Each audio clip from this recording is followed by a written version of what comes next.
একদিন বাসায় বসে বসে ফেসবুকিং করছিলাম, ঠিক সেই সময় মা এসে বলল, বাবা এক বালতি কাপড় ধুয়েছি, একটু কষ্ট করে ছাদে নিয়ে দিবি।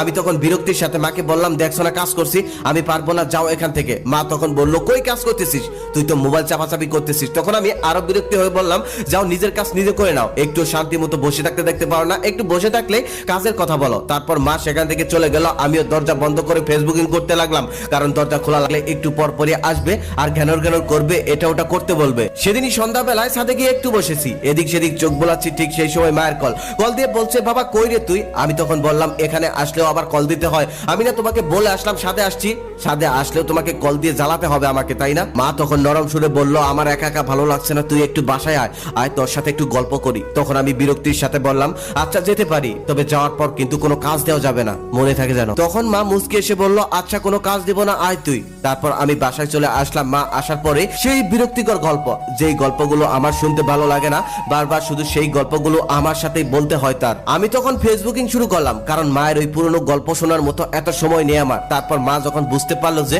আমি তার গল্প মনোযোগ দিয়ে শুনছি না, তারপর মা চলে গেল রান্না করে রান্না করার জন্য। তারপর আমি বসে বসে টিভি দেখছিলাম। কিছুক্ষণ পর মা আবার আমার সামনে এসে হাজির। আমি মাকে দেখেই বললাম, আবার কি কাজের জন্য এসেছো? মা তখন বলল, রান্নাঘরের কলটা কাজ করছে না, একটু বাইরের কল থেকে পানি এনে দিবি, ইদানিং শরীরটা ভালো না, এক বালতি পানি আমি নিয়ে আসতে পারছি না, তাই বলছি, না হলে আমি তোকে বলতাম না। তারপর আমি বিরক্তির সাথে মাকে বললাম, যাও এখান থেকে, ওগুলো মেয়েদের কাজ আমি করতে পারবো না। মা তখন মন খারাপ করে সেখান থেকে চলে গেল আর নিজেই চলে গেল বালতি নিয়ে পানি আনার জন্য। তারপর আমি টিভি দেখছিলাম, তবে দীর্ঘ সময় কেটে গেল, মাকে আর পানি নিয়ে ফিরতে দেখলাম না। আমি একটু অবাক হয়ে সামনে দিয়ে গিয়ে মাকে ডাকতে লাগলাম। তারপর আমি ঘর থেকে বের হয়ে যা দেখলাম, তার দেখার জন্য আমি মোটেও প্রস্তুত ছিলাম না।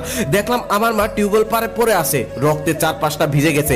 এটা দেখার পর আমি কি করব বুঝে উঠতে পারছিলাম না। আমি হতবাক হয়ে গিয়েছিলাম, দৌড়ে মায়ের কাছে গেলাম, মাকে ডাকতে লাগলাম, তবে মা কোনো সারা শব্দই করছে না, কোনো কথা বলছে না, মাথায় কিছুই কাজ করছিল না। শুধু মাকে কোলে করে নিয়ে দৌড়ে রাস্তায় চলে গেলাম। সেখানে যাওয়ার পর একটা সিএনজি আসলো আর সেটাতে তুলে হসপিটালের দিকে রওনা দিলাম। যে হসপিটালে নিয়ে গেলাম, ওই হসপিটালে বাবার পরিচিত এক ডক্টর ছিল, সেখানে নিয়ে যাওয়ার পরেই ভর্তি করে নিল আর ওটিতে নিয়ে গেল। তখন নিজের উপর খুব রাগ হচ্ছিল, পৃথিবীর সবথেকে বড় অপরাধী নিজেকে লাগছিল, কারণ এক বালতি পানি নিয়ে দিলে কি এমন ক্ষতি হতো?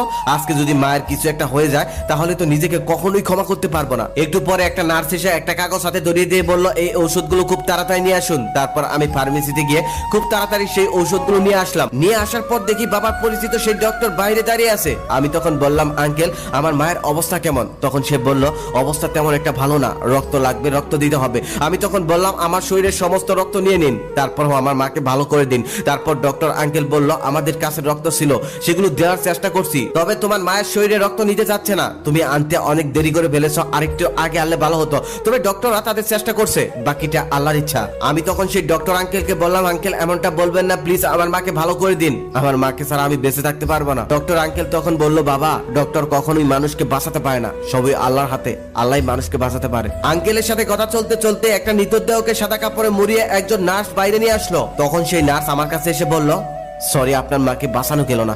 কথাটা শুনে আমি কিছুই বিশ্বাসই করতে পারছিলাম না, সবকিছুই স্বপ্নের মতো মনে হচ্ছিল।